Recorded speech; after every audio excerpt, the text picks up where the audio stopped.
modifié dans 3 cas. Le premier cas, c'est pour des motifs d'intérêt général par la collectivité, après avis du concessionnaire et du conseil portuaire.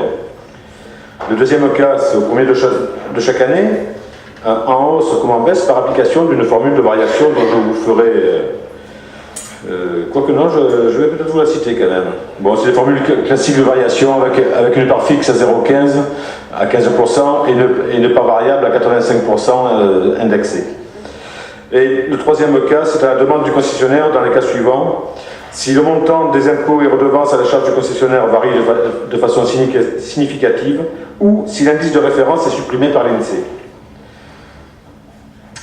Quoi qu'il en soit, pour faire bref, nous ne sommes pas dans aucun de ces 3 cas, puisque les tarifs du port de 2018 sont maintenus. Il est précisé que les tarifs de 2015, 2016 et 2017 avaient été maintenus en 2018, de sorte qu'il n'y a pas eu d'augmentation de tarifs depuis le 1er janvier 2015, à l'exception de la création d'un forfait escale diurne d'un montant de 7,20 € et de l'instauration d'un droit d'inscription changement de catégorie sur la liste d'attente en 2018. Toutefois, la création de frais de transfert pour les postes amodiés d'un montant de 100 € apparaît nécessaire. Ces frais permettront de compenser les coûts induits par la gestion de ces transferts. Et par ailleurs, un forfait conteneur poubelle est créé afin de facturer la prise en charge par la Sogeba des déchets débarqués par les yachts mouillant dans la baie. Donc ce sont les 2 seuls points qui sont en variation sur les tarifs du port. Le premier donc pour la prise en compte des frais induits par la gestion, par la vente de postes amodiés, ainsi que le forfait conteneur poubelle, ce qui est tout à fait légitime, puisque des yachts qui amènent leurs déchets en ville, il est tout à fait légitime de les faire participer financièrement. Et il est précisé donc que ces modifications détaillées dans la grille tarifaire qui est annexée sont fondées sur des motifs d'intérêt général. Ces modifications ont été soumises à l'approbation du concessionnaire et du conseil portuaire le 17 décembre 2018. Donc, les tarifs concernant l'aire de carénage, les tarifs de 2017 sont de 2018, il y a une erreur. Les tarifs de 2018 sont maintenus. Il est quand même rappelé que ces tarifs avaient été refondus en 2018 et il est porté à la connaissance de l'Assemblée que cette refonte a permis d'améliorer la qualité du service rendu aux usagers ainsi que l'attractivité de la zone de carénage. Merci. Peut-être quelques chiffres ? Non, je ne sais pas sur moi. Alors je vais vous les donner de mémoire. Effectivement, c'est essentiellement concernant la zone de carénage, puisque c'était la modification tarifaire importante qu'on avait réalisée l'an dernier. L'objectif, si vous en souvenez, c'était d'essayer de faire en sorte que les plaisanciers restent moins longtemps en stationnement sur la période forte d'activité de la zone de carénage qui est du mois de mars au mois de juin. On s'était rendu compte que les plaisanciers avaient tendance à rester le temps du forfait qui leur était offert. Donc on avait un petit peu diminué ce forfait et on avait surtout mis des paliers de tarifs sur le stationnement en fonction de la durée de stationnement, et plus cette durée était longue et plus le tarif augmentait. On constate que les effets attendus se sont réalisés. Donc la zone de carénage est en hausse de manière assez significative. On a une activité à plus 15%. Donc on en est évidemment satisfait. Alors bon, on ne va pas faire cocorico parce qu'il y a encore du travail. La zone de carénage ne sera toujours pas bénéficiaire cette année.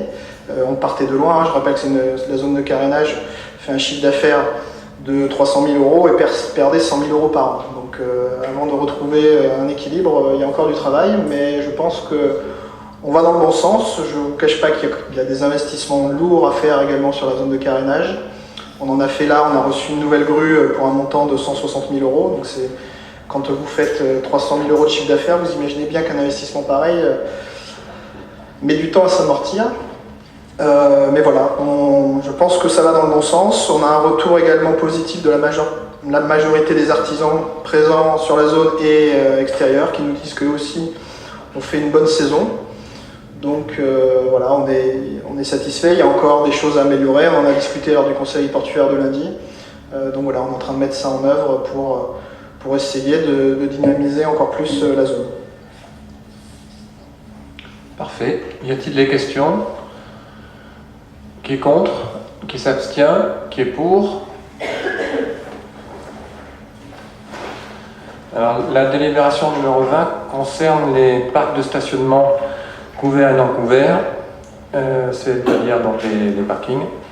Nous sommes en régie concernant les parkings et la délibération a pour but de modifier l'objet de la régie des parkings.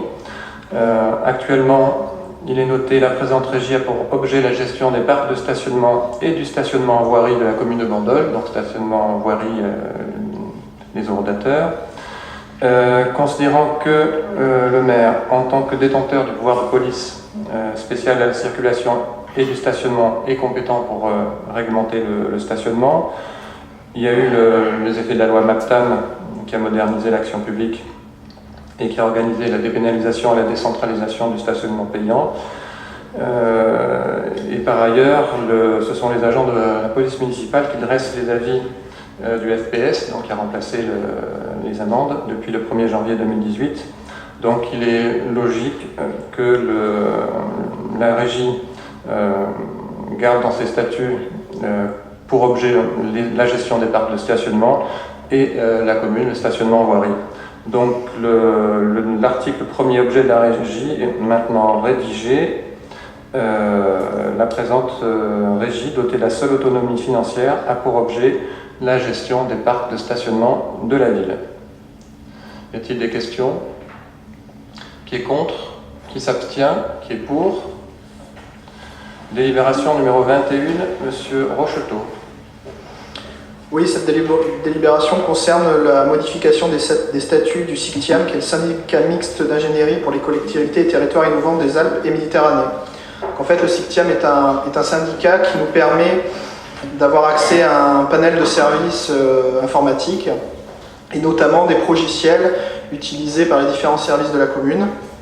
Ces progiciels sont très coûteux en général et grâce au SICTIAM, ça nous sert de groupement d'achat. Les communes réussissent à avoir des tarifs bien plus intéressants sur ces logiciels. Alors évidemment, le SICTIAM n'est pas gratuit, on verse une cotisation annuelle, mais le retour sur investissement, j'ai envie de dire, est très favorable à la commune. C'est d'ailleurs pour ça que le SICTIAM connaît un certain succès. Donc là, l'objet, c'est purement administratif. En fait, le SICTIAM, auparavant, avait dans ses statuts 9 compétences. Et il a donc modifié ses statuts désormais en deux compétences. D'un côté, les compétences générales, donc il s'agit des compétences liées au management des données, sécurité, expertise des systèmes d'information, etc. Et une compétence aménagement numérique qui, elle, s'exerce sur le territoire des Alpes-Maritimes. En fait, il s'occupe notamment de fibrer les communes. Donc à Bandol, on n'est pas concerné par ça, parce que c'est pas le SICTIAM qui sera chargé de fibrer la commune. Donc l'objet de la délibération, c'est juste d'approuver les statuts du SICTIAM et d'autoriser le maire à signer tout document afférent à ce dossier, sachant que donc, la commune auparavant avait sollicité 3 des 9 compétences, et avec cette modification, on a accès à toutes les compétences sans mention. Très bien. Qui est contre? Qui s'abstient? Qui est pour? Délibération 23, 22, Monsieur Choren. Cette délibération concerne l'adoption d'un fonds de concours au profit du syndicat mixte de l'énergie des communes du Var, le CIMIELEC, pour la réalisation de travaux d'éclairage public. Là, ce poste-là, pour faire court, puisque c'est quand même assez limité, ça concerne un problème d'éclairage public au droit des accès au foyer des Acacias. Voilà, donc le montant de l'opération, vous l'avez en annexe, c'est un montant de 20 000 euros. Et la subvention donc, est de 12 500 euros. Qui est contre? Qui s'abstient? Qui est pour? Alors, délibération numéro 23, avenant numéro 3 au contrat d'affermage du service public de l'eau potable de la commune. Donc c'est une longue histoire, le contrat de l'eau. Je vais essayer de vous rapporter l'essentiel, parce que sinon ça peut prendre énormément de temps. La commune a établi un contrat avec la Société des eaux de Marseille, donc un contrat d'affermage, le 1er janvier 2010. Il a été modifié par un avenant numéro 1, on va dire à la marge, le 1er septembre 2011. Et à partir de là, il y a une procédure de révision tarifaire qui a été engagée, notamment au motif de la garantie de la capacité du fermier à maintenir jusqu'au terme du contrat un niveau d'investissement similaire à celui qui avait été constaté au niveau de la première période. Et également pour réintégrer au bénéfice du service public les économies qui étaient générées autant du fait de la possibilité d'accroître avec un investissement limité les prélèvements au niveau du forage de Bourgarel, donc moins cher en termes d'achat d'eau, et que de la renégociation du contrat d'achat d'eau dans des conditions plus favorables. Alors parallèlement, la ville avait mis en œuvre une procédure de pénalité pour non-obtention par le fermier de l'objectif de rendement. Le fermier a contesté la procédure du fait qu'il était déjà pénalisé par le coût des achats d'eau et que la non-obtention de l'objectif en termes d'indice linéaire de perte résultait de fuites sur des canalisations dont il n'avait pas la charge d'assurer le renouvellement. Donc ça a duré un certain temps cette histoire et compte tenu du désaccord entre les parties, il a fallu discuter, négocier. La ville a prévu de ne pas appliquer les pénalités. Le fermier s'est engagé à faire pour un montant assez considérable de travaux, un montant de 1 438 000 euros précisément. Et donc, puisqu'on avait trouvé un accord, par délibération du 8 juillet 2016, la collectivité a approuvé le protocole transactionnaire qui valait avenant numéro 2 à ce contrat d'affermage. On a perdu un petit peu de temps avant, quand je dis un petit peu, c'est un euphémisme. Il a fallu plus de 2 ans pour avoir le jugement concernant la validité de ce protocole. Et effectivement, il y avait dans ce protocole une condition suspensive qui était l'homologation par le tribunal administratif de cet accord. Et le tribunal administratif a jugé le 28 septembre dernier, c'est-à-dire donc plus de 2 ans après sa saisine, qu'il refusait de faire droit à la demande au motif que l'exécution des termes du protocole ne présentait pas de difficultés suffisantes pour nécessiter la recevabilité de cette demande. Donc, qu'est-ce qui s'est passé ? Le tribunal ne s'est pas prononcé finalement. Et donc on est revenu à la situation antérieure, sauf que 2 ans s'étaient passés. Donc là encore, il y a eu une interprétation différente entre les deux parties, entre la commune et le fermier. La commune considérait que on ne pouvait pas faire comme si de rien n'était, 2 ans s'étaient passés et il y avait des pénalités pour non-respect des travaux à effectuer. Et le délégataire, lui, considérait que justement le temps avait passé et qu'on ne pouvait pas lui imputer le retard pris. Donc des négociations, et puis on est parvenu à un accord, je pense, qui est, comme tous les accords, chacun a fait un effort. Et donc sans modifier la durée du contrat, ça j'insiste, puisque l'avenant numéro 2 prévoyait une prolongation pour avoir ces 1 438 000 euros d'investissement sur les réseaux. Il y avait une prolongation de la durée du contrat de 2021 jusqu'à 2024. cette fois-ci sans allongement de la durée, c'est-à-dire que ça se termine toujours fin 2024, le fermier passe de 1 438 000 euros à 1 813 000 euros d'investissement, c'est-à-dire 375 000 euros de plus. Voilà, je pense avoir résumé au maximum cette situation qui est quand même assez complexe. Donc cet accord se traduit par un avenant numéro 3 et qui est proposé à votre vote. Y a-t-il des questions? Qui est contre? Qui s'abstient? Qui est pour? Délibération numéro 24, Monsieur Chorel. Donc cette délibération concerne les travaux d'aménagement du quai de Gaulle et du quai Ouest, et plus particulièrement le versement d'une subvention d'équipement par le syndicat intercommunal d'assainissement, SIA, de Sanary-Bandol.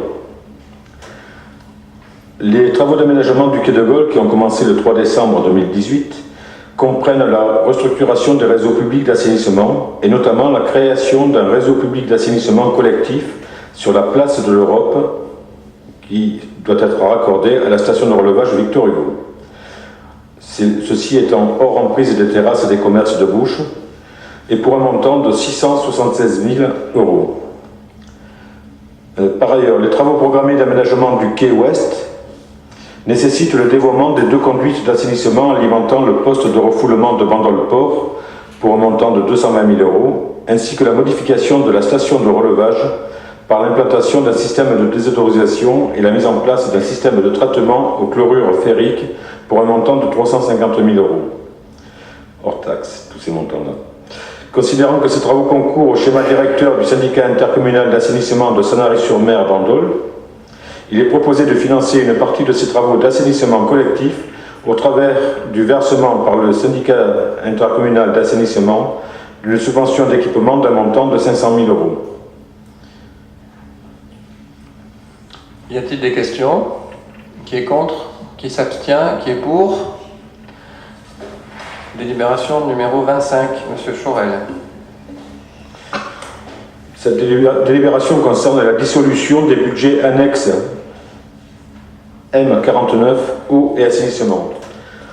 Comme évoqué précédemment, donc, les compétences eau et assainissement sont transférées à la communauté d'agglomération. Donc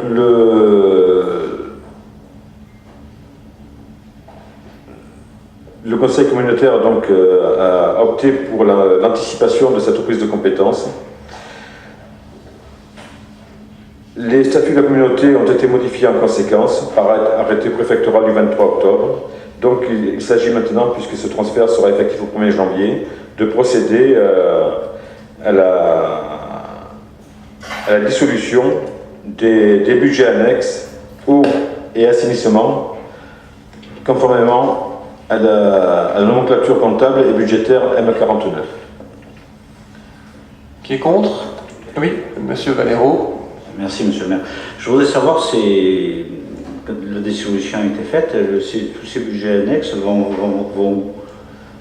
Comme il est précisé, je n'ai pas fait toute la lecture de libération, les résultats de l'affectation seront sur le budget principal de la commune. D'accord, parce que là, en commission communautaire lundi, où j'y étais, le président a dit que certaines communes reversaient de moitié ou de totalité à le comité d'agglo. Nous, on garde tout. Alors ça a déjà été expliqué lors d'un précédent conseil municipal.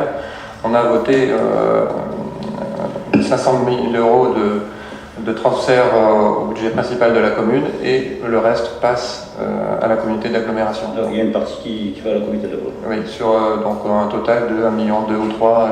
D'accord. Je ne me souviens pas du chiffre précis, mais ça a été, on l'a expliqué déjà en conseil. Pour information aussi, il y a beaucoup de communes de la communauté d'agglo qui transfèrent des passifs. Hein. Oui, bon, aussi. Je pense que Ribou doit le faire, mais bon, pas d'autres questions? Qui est contre? Qui s'abstient? Qui est pour? Délibération numéro 26, Monsieur Chorel. Oui, donc cette délibération concerne l'approbation de la convention de gestion des équipements et services d'eau, d'assainissement et de gestion des eaux pluviales urbaines liant la commune à la communauté d'agglomération Sud-Sainte-Baume. Donc c'est dans le droit fil de la délibération précédente qui, elle, acte le transfert et supprime les budgets correspondants. Toutefois, la communauté d'agglomération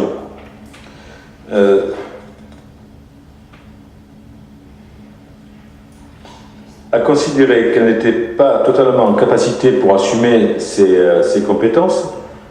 J'essaie de le dire bien. Hein. Donc, dans l'intérêt d'une bonne organisation du service et afin de garantir dans les meilleures conditions la continuité de celle-ci, il est apparu nécessaire d'organiser une période transitoire pendant laquelle la communauté s'appuie sur l'expérience de gestion que peuvent lui conférer les communes précédemment compétentes. Considérant que la communauté et ses communes membres concernés se sont ainsi entendus afin de formaliser des accords conventionnels transitoires de gestion au titre desquels chaque commune concernée de la communauté d'agglomération continue d'assurer un certain nombre de missions pour le compte de cette dernière et relevant des compétences transférées, et ce jusqu'au 31 décembre 2019, une reconduction pour une durée d'1 an étant susceptible d'intervenir. Considérant dès lors que dans l'intérêt d'une bonne gestion des services d'eau potable, de gestion des eaux pluviales urbaines et d'assainissement sur le territoire de la commune de Bandol, et pour ne pas créer d'obstacles au maintien des services en cause, il apparaît nécessaire de mettre en place par convention les moyens d'assurer la continuité de la gestion de ces services. Je pense que je vais vous faire grâce de toute la délibération. Volontiers. Peut-être au travers de questions, s'il y a des questions. Donc, c'était dans le droit fil de ce que nous avons dit, de ce que j'ai dit, et de ce que M. le maire a dit en début de séance concernant les travaux relatifs aux réseaux pluviaux. Donc, la compétence pour 2019, la gestion nous est transférée, mais le transfert était déjà de notre compétence. Voilà, donc par conséquent, il est proposé à l'Assemblée d'approuver la convention de gestion des services d'eau, d'assainissement et de gestion des eaux pluviales urbaines confiée par la communauté d'agglomération de Sud-Sainte-Baume à la commune s'y annexée.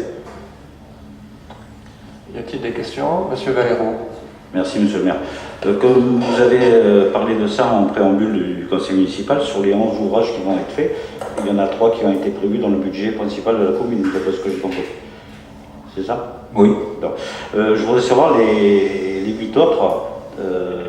Est-ce que vous avez déjà budgétisé ces 8 ouvrages ou pas? Et s'ils vont être faits, sur quelle longueur de temps? Ces 8 ouvrages devront être réalisés. Je rappelle quand même, ça a été dit tout à l'heure, que le préfet de région, dans son arrêté, n'a pas imposé de délai. Non. À terme, ces ouvrages seront réalisés dans le cadre de l'opération globale de réfection du quai du port. D'accord. Est-ce que le fait de retarder ces ouvrages, ça ne va pas mettre en cause les inondations sur le port au niveau des magasins? Pas du tout. Ils seront protégés par les 3 ouvrages que vous allez faire en premier. Non, alors il faut lever toute ambiguïté sur la nature de ces ouvrages et sur le fonctionnement qui est attendu de ces ouvrages. Ces ouvrages n'ont pas vocation, ils ne sont pas équipés de pompes mécaniques pour aspirer les effluents, ou tout au moins les eaux pluviales. Ces ouvrages ont pour particularité, à terme, de capter tout ce qui peut être flottant, les macro-flottants dans les eaux pluviales, d'une part, et de réguler l'ensablement des canalisations qui, pour certaines, sont à un niveau très proche du fond du port. Ils n'ont pas vocation à accélérer l'évacuation des eaux pluviales, bien au contraire, il crée des pertes de charge. Les canalisations sont déterminantes, ce ne sont pas ces ouvrages qui participent à l'amélioration du débit d'évacuation des eaux pluviales en aucun cas, bien au contraire. Bien au contraire. Donc ceci afin de lever tout doute et de couper court à toutes ces rumeurs qui laisseraient entendre que ces ouvrages participeraient au rendement du réseau pour l'améliorer de façon significative et permettrait d'éviter les inondations. Donc il y a autre chose qui permettra d'éviter les inondations en travaux. Le dimensionnement des réseaux tel qu'il a été effectué, où l'étude hydraulique montre que les risques d'inondation sont totalement maîtrisés avec les données actuelles de pluviométrie recensées localement, régionalement, on ne s'intéresse pas que dans d'autres. Si dans les 20 ans à venir, ces données-là venaient à grandement influer avec les changements climatiques à venir, ça pourrait être remis en cause, mais dans l'état actuel des choses, y compris en prenant en compte les prévisions d'augmentation du niveau des mers et le niveau qui nous concerne nous sur Vendôle, je crois qu'avec une pluie centennale de mémoire, nous aurions 20 cm Maximum 40. Voilà, et maximum 40 dans certaines zones d'eau. Et ce ne sont pas des zones qui seraient situées à proximité des commerces. Donc ces ouvrages qui n'étaient pas prévus au départ, d'après ce que j'ai compris. À l'initial, ils n'étaient pas prévus. Ils ont été rajoutés ou... Non. On a fait une étude hydraulique, oui. Et afin d'être le plus complet possible, et dans un souci de ne pas traiter que le critère débit, volume d'eau à rejeter, ces ouvrages ont plus une fonction vis-à-vis de la qualité des effluents, là en l'occurrence de l'eau pluviale, rejetée, vis-à-vis de la qualité des eaux du port. Les 8 ouvrages en question sont essentiellement sur les rejets dans le port. Ils vont se rajouter au budget du quai ou ils font partie des 7 millions prévus? Ah non, ils ne sont pas du tout dans le budget du quai de Gaulle. D'accord. Non. Ok, merci. Une question, s'il vous plaît. Pour synthétiser les choses, je pense que M. Chaurel l'a bien expliqué. Schématiquement, c'est les ouvrages ternaires rôle anti-pollution, le dimensionnement des réseaux basé sur l'étude hydraulique qui a été extrêmement bien faite, minutieuse, à partir notamment des données de pluviométrie. Donc c'est ça qui permettra de diminuer le risque d'inondation, sachant que la base, ça a été les pluies décennales. Et quand on bascule sur des pluies plus rares, on tombe non pas dans la prévention du risque d'inondation, mais dans la prise en charge des inondations, puisque aucune commune en France ne dimensionne ses réseaux en fonction des pluies centennales. Il y a eu un débat à Paris il n'y a pas très longtemps lorsqu'il y a eu des inondations. Donc on passe de manière tout à fait raisonnable et assumée sur la gestion des inondations elles-mêmes. Et ça, c'est un autre sujet. On se prépare aussi. Il y a un groupe de travail qui améliore la prise en charge des événements naturels imprévisibles. Voilà, donc les ouvrages ternaires anti-pollution, le dimensionnement des réseaux, lutte contre l'inondation, et ensuite la gestion des inondations si on est dans un cas extrême. Monsieur Fréanier. Merci, monsieur le maire. Pour information, auriez-vous le montant de l'enveloppe budgétaire des 8 ouvrages hydrauliques qui doivent être réalisés? Ça, c'est la première question. La deuxième question, si toutefois la communauté d'agglo n'a pas la compétence budgétaire, n'a pas l'enveloppe budgétaire, pas la compétence, mais l'enveloppe budgétaire, comment ça se passerait dans ce cas-là? C'est ma deuxième question. La réponse a déjà été apportée. Le montant, je ne l'ai pas entendu. Non, pas le montant, mais Et deuxièmement, si M. Chouette peut être plus clair sur la définition qu'il a transmise, ce serait bien volontiers. La définition de quoi? Si la communauté d'Aglo n'avait pas donc d'enveloppe budgétaire donc pour subvenir à ces 8 ouvrages restants, comment ça se passerait? Ben, les 8 ouvrages en question, tout comme tous travaux sur les réseaux, seront financés, et je l'ai dit tout à l'heure de façon très claire, par la ville de Bandol. D'accord. Donc ça viendrait en plus, pour compléter l'information à M. Valero, ça viendrait s'ajouter au montant du quai de Gaulle. Puisque... Mais non, c'est totalement différent. Non. Si c'est la commune de Bandol qui doit le payer, M. Oui, mais ça s'ajoute. Non, mais attendez, M. Frani, je vais vous expliquer quelques petites choses très simples. Très simple. Tout ça, bien sûr, ça va s'ajouter. Là, actuellement, on a délibéré sur un réseau d'eau usée. Ce réseau d'eau usée était en défaut depuis plus de 10 ans. On refait ce réseau d'eau usée. Il est dans l'enveloppe du quai de Gaulle. Mais on peut tout rattacher dans l'enveloppe du quai de Gaulle. Mais là, on parle des réseaux, des ouvrages d'interface. Ce sont les réseaux pluviaux de la ville de Bandol. Pour exemple, la rue Gabriel Péry. Vous savez, c'est celle qui est située entre la pharmacie et le Winnie. Il y a un cadre. Ce cadre n'est pas du tout impacté par les travaux du quai de Gaulle. À aucun moment. Ce cadre, un cadre, alors je vais être encore plus précis pour que tout le monde comprenne bien, un cadre c'est une canalisation béton qui est de section rectangulaire. Ce cadre évacue les eaux pluviales. Sauf que il y a un des 8 ouvrages qui est prévu sur ce cadre-là à la sortie à proximité de l'embarcadère de Bain-d'Or. Ce point-là, si vous voulez le rattacher au quai de Gaulle, libre à vous, mais il fait partie des équipements de la ville de Bandol. Ensuite, je vais vous rassurer ou vous inquiéter, je ne sais pas, mais outre les ouvrages, les 8 ouvrages donc, concernés sur tous les émissaires du réseau pluvial de la ville de Bandol qui se jette dans le port, outre ces 8 ouvrages, il va falloir aussi, à moins que vous décidiez que ça n'a aucune importance, il va falloir aussi que le quai, proprement dit, du port, soit refait. Si vous êtes satisfait de l'état du quai, ce n'est pas notre cas. Donc il y aura d'autres travaux. Après, vous pourrez toujours dire, c'est le quai de Gaulle qui a tout entraîné ces dépenses. Mais non.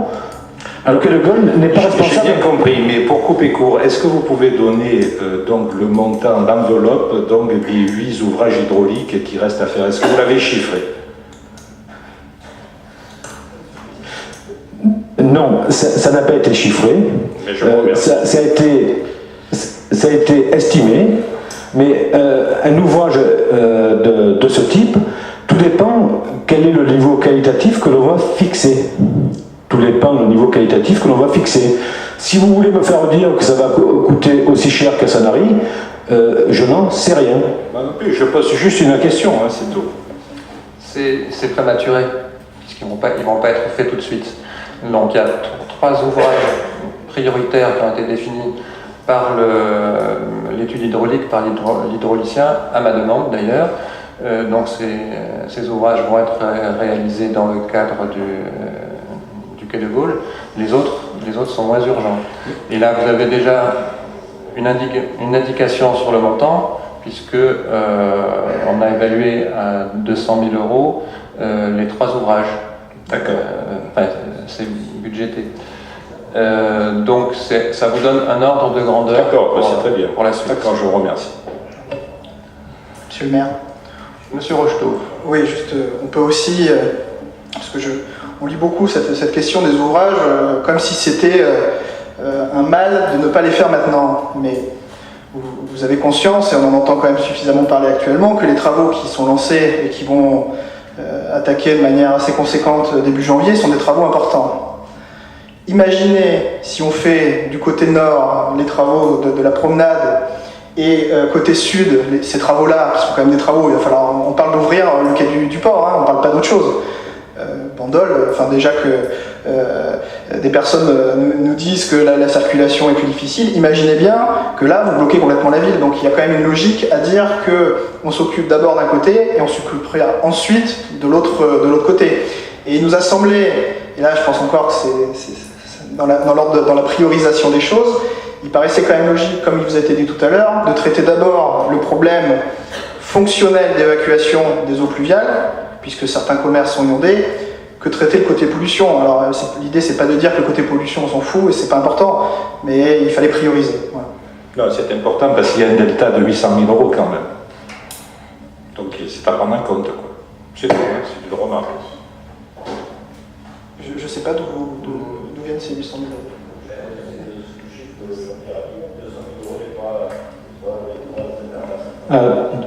Ah d'accord, donc 200 000 divisé par 3, ça fait 100 000. 200 000 divisé par 3, ça fait 100 000. Le calcul n'est pas Et multiplié par 8, 800, d'accord. Non, on va passer... juste une petite remarque à propos de cette convention. Je rappelle que la commune de Bandol avait voté contre la prise anticipée de compétences. Et je pense que nous avions eu raison. Tous les conseillers communautaires de Bandol ont voté contre. Donc, M. Valero, vous en faisiez partie. Et je pense que c'était une bonne chose. À la demande de M. le maire, quand même. Hein. C'est-à-dire, vous n'étiez pas d'accord? On avait le droit de parler de ça. C'est vous qui, au bureau communautaire et les autres maires, c'est vous qui avez décidé, c'est vous qui nous avez demandé de voter contre. Voilà. Donc, d'accord, donc je découvre que vous avez voté contre votre conviction. Non, j'ai voté.